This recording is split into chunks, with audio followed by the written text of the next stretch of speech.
Happy Saturday, everybody, and welcome back to the Clever Report. Now, for the past 1 week, there has been an issue between the Senate President, Senator Godswill Akpabio, and the Senator representing Kogi Central, Natasha Akpoti. Now, they had an altercation that was viral and was televised at the National Assembly House ground, rather. There are many diverse opinions on what happened. Some said, from the little clip that was taken out of context, it shows as if Senator Godswill Akpabio, the Senate President, was trying to, assert his dominance on her being a superior authority on the House. But now, making a little research shows that they were assigned, it was about a sitting arrangement. Are you getting that she was supposed to sit at a particular place, and this was standard National Senate rules, and decided to flout it. That was what happened. Now, when this thing was happening, I was talking with somebody the other day. I told the person, I bet you the next thing that will happen, the next angle, this senator, female senator, Senator Natasha, probably take this as sexual harassment. And lo and behold, a few days later, she appeared on RF TV and gave a statement on what happened with her altercation, with her encounter with the Senate President in his country home in Akwa-Ibom. So I want you to listen to the clip, RF TV clip, of her narrating the story. Then I'll give you my take on that. To say, but I'm going to speak my own truth. And the Senate President is allowed to counter that. It all started on the 8th of December, 2023, which was a day before his birthday and my birthday. We are birthday mates. We were all in Akwa-Ibom because he had a big fanfare in the stadium. Myself, my husband, and a few of his close friends, we went to Akwa-Ibom. And at first, we were at Ikot-Ekpene. We were in his house in Ikot-Ekpene. Then we all moved to his house in Uyo, which was about 8 p.m. And he held my hand and said he wanted to show me around his house. My husband was walking behind us, just 3 of us. We're walking around from room to room. He showed me the beautiful interior. This was done by this, by that, this designer here, he bought this from us. Like, oh, it's beautiful. And then I noticed that he hastened his pace while still holding my hand. And my husband was behind, still on his phone, but he was catching up whenever he could. And then he got to this particular sitting room, and he said, "Do you like my house?" I said, "Of course, sir. Every room, beautiful, nice interior, quality taste." He said, "Now that you're a senator, I'm going to create a time for us to come spend quality moments here. You will enjoy it." At that point, I just pulled away, and I was like, I don't really understand what exactly that meant. But then my husband now, when I turned around, I saw my husband was already near me, and the way my husband looked at me and looked at him, I was beginning to wonder, did he hear part of that inciting statements or not?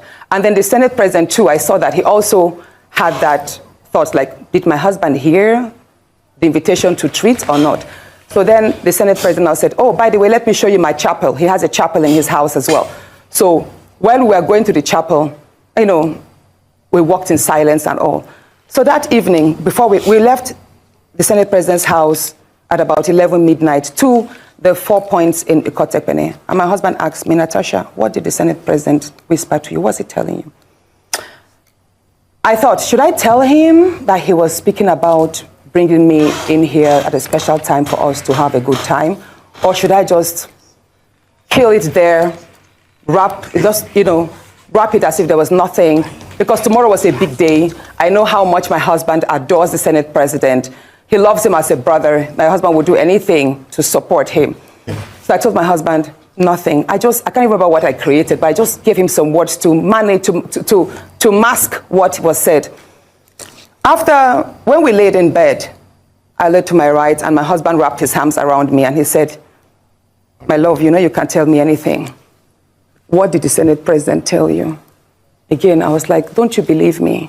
I said, "Nothing. Nothing. Moreover, it's my birthday in a few minutes. Let's just be happy." Then my husband told me he doesn't want to see me travel out of the country alone, and I should not go to the Senate President's house because he has a guest house where many senators do go there, after. Now listen, let's dissect this thing. Now, I don't know Akpabio personally. I don't know Senator Akpabio personally. And I despise everything APC stands for and every other APC operator, because I think so far, I think he's the worst Senate President ever. I think, in my humble opinion, I think I might be wrong, But I think he's the worst Senate president. The legislature doesn't have any power again. They don't checkmate the president. They don't checkmate the executive. They just, the president will come and submit a bill. They will start shouting, on your mandate we shall stand.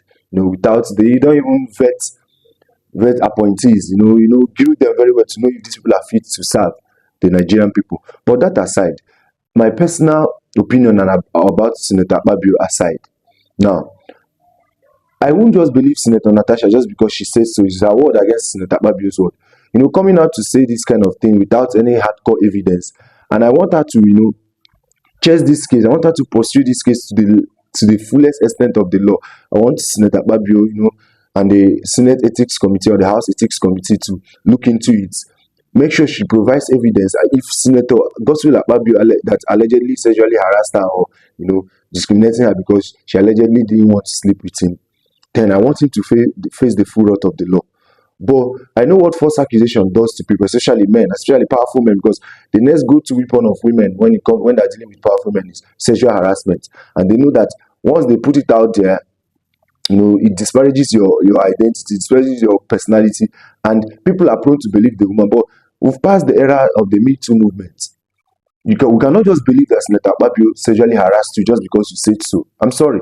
We need to get calls, we need to get text messages, we need to subpoena certain things so that we investigate. Both parties will bring their evidence, and the Nigerian people will decide. And the case will be adjudicated in a court of competent jurisdiction.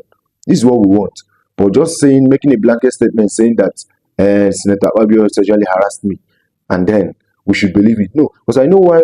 I don't want us to set this precedence, because most people now are eating it up, the media, everybody, because most people are not happy with the government, and people don't like Senator Godswill Akpabio. I don't like him too. I don't like his policies and what he stands for and what he's been doing as Senate President. No, I don't. But I want to keep my emotions aside and face the facts.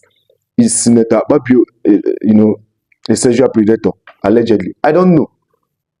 Did he, make advances on Senator Natasha? I don't know. But Senator Natasha should get evidence, irrefutable evidence, that if it's, gross misconduct or gross misuse of office as the Senate President, he should face the full wrath of the law. But because when this happens to your family member or you or a particular politician you love, let's take P2B for example. Imagine this accusation is leveled at P2B. People will not believe it. It may or may not be true, but because they don't love Senator Akpabio, now they just want us to believe that he harassed her. And then all these things are subjective. Maybe when they were friends, maybe a little, flirty remark on her, she might goggle and chuckle and laugh about it. But now they're no longer friends. Now that thing has turned to sexual harassment. So these are the issues. These are the things you need to check, because when they are friends, because how women do when somebody they admire and are attracted to make certain comments on them, they find it cute. But when another person they don't admire makes the same comment, they see it as sexual harassment. So these are the things you need to consider before letting Senator Godswill Akpabio on the cross. So this is what we need to consider. And I want accountability. I want her to, I don't want her to settle out of court or anything. I want her to, since she has made this assertion in public, I want her to chase it down to the full extent so that we know the kind of people we're electing. But if this turns out to be false, then I want her to be accountable too. And that's all I'm going to say about that. So make sure you like, subscribe, do all the fun things, turn on post notifications so you'll be notified anytime I drop another video. I love you, but God loves you more.